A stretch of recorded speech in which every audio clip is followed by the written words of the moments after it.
Hello everyone, আসসালামু আলাইকুম। কেমন আছেন আপনারা? তো আজকে আমি এখানে মুরগির বিরিয়ানি রান্না করব। তো এখানে সব কিছু উপকরণগুলো নিয়ে নিয়েছি। এখানে ধুয়ে রেখেছি, ঝরিয়ে রেখেছিলাম পোলাওর চাল। এখানে তো মুরগির মাংস, লেগ পিস। তো আমার কাছে মানে বিরিয়ানি মুরগিরটাই বেশি ভালো লাগে। আপনারা হয়তো অনেকে হাসবেন। আমার কাছে গরু আর মুরগি থাকলে আমি মুরগির বিরিয়ানিটাই নেই, গরুর বিরিয়ানি অত খাই না। এখানে টক দই, বেরেস্তা, এখানে আলু হলুদ মরিচ দিয়ে ভেজে রেখেছিলাম আস্ত। এখানে বাদাম। তো এই তো আমি এখানে আগেই ভেজে নিয়েছিলাম আপনার আলু, এর জন্য এরকম কালার লাগছে। তো এই তো আমি গরম মশলা সব দিয়ে দিলাম, এলাচ, দারচিনি, লবঙ্গ, তেজপাতা সব দিয়ে দিয়েছি। এখন আমি এখানে পেঁয়াজ দিয়ে দিচ্ছি, কাঁচামরিচ। এখন এটা একটু ভাজা ভাজা হবে। এখন এখানে আদা রসুন পেস্ট দিয়ে দিব। আমি এটা সরিষার তেলেরই রান্না করব, কারণ রেহানুমার বাবার বিরিয়ানি পোলাও এটা নাকি সরিষার তেলেরটাই বেশি ভাল লাগে। তো আমি সরিষার তেল দিয়েও করি, আবার সয়াবিন তেল দিয়েও করি, এটা ইচ্ছা। তো এই তো এখানে লবণ দিয়ে দিলাম। তো আমরা যখন বাইরে খাই তখন দেখি যে সরিষার তেলেরটার দামটা একটু বেশি রাখে, কারণ সরিষার তেলেরটা মজা লাগে বেশি। তো আমি এখানে হালকা একটু শুকনো মরিচের গুঁড়া দিয়ে দিব, বেশি না, হাফ চামচ দিয়ে দিয়েছি। আর এখানে গরম আপনার বিরিয়ানির মশলাটা দিয়ে দিলাম। তো এই তো, কারণ আপনার শুকনো মরিচের গুঁড়াটা না দিলে কেমন যেন একটু ফ্যাকাশা লাগে, তো আমি একটু দেই হালকা, অনেক দিই না, হালকা পরিমাণ দিই। তো এই তো আমার এটা কষানো হয়ে গিয়েছে, তেল উঠে এসেছে। এখন আমি এখানে বাদাম বাটা দিয়ে দিলাম, সব একবারই দিয়ে দিব। তো এই তো মশলাটা আমার সব কিছু কষানো হয়ে গিয়েছে,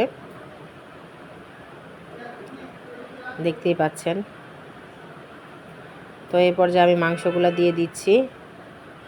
আমার কাছে মুরগির বিরিয়ানি আমি অনেক দিন পরে খেলাম। রেহানুমার বাবার শুধু গরুর বিরিয়ানি, গরুর বিরিয়ানি, গরুর বিরিয়ানি, মানে তার গরুর বিরিয়ানিটা বেশি পছন্দের জন্য মানে প্রায় সময় গরুর বিরিয়ানিটাই রান্না করা হয়, মুরগিরটা হয় না।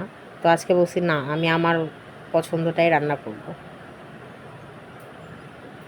তো আপনারা এইভাবে একটু রান্না করবেন, দেখবেন যে কতটা মজা লাগে।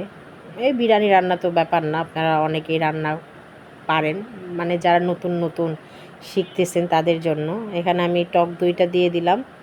এই টক দইটা আমার টক দই ছিল না হাতের কাছে, এর জন্য আমি ভিনেগার দিয়ে মানে টক দইটা বানিয়ে নিয়েছি। এর জন্য একটু লিকুইড হয়ে গিয়েছে। তো আমি এতে পানি অ্যাড করব না। তো এগুলা দিয়েই আমার মাংসটা হয়ে যাবে, কারণ মুরগির মাংস টাইম কম লাগে, তো এটুকুই হয়ে যাবে।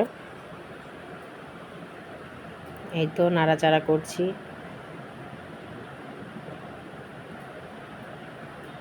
এখন আমি ঢেকে দিলাম।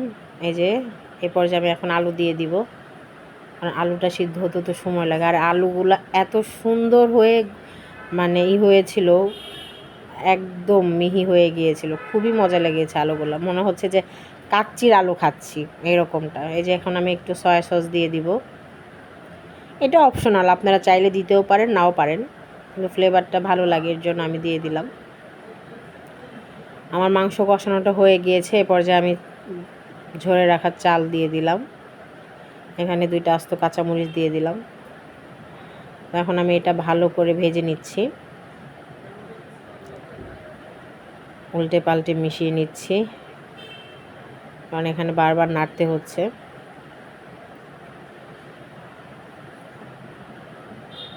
তো বিরিয়ানিটা এত মজা হয়েছিল, মাঝে মাঝে ভাবি যে আমি কি সত্যি রান্না করতে পারি, আবার বলি যে না, ভালোই পারি।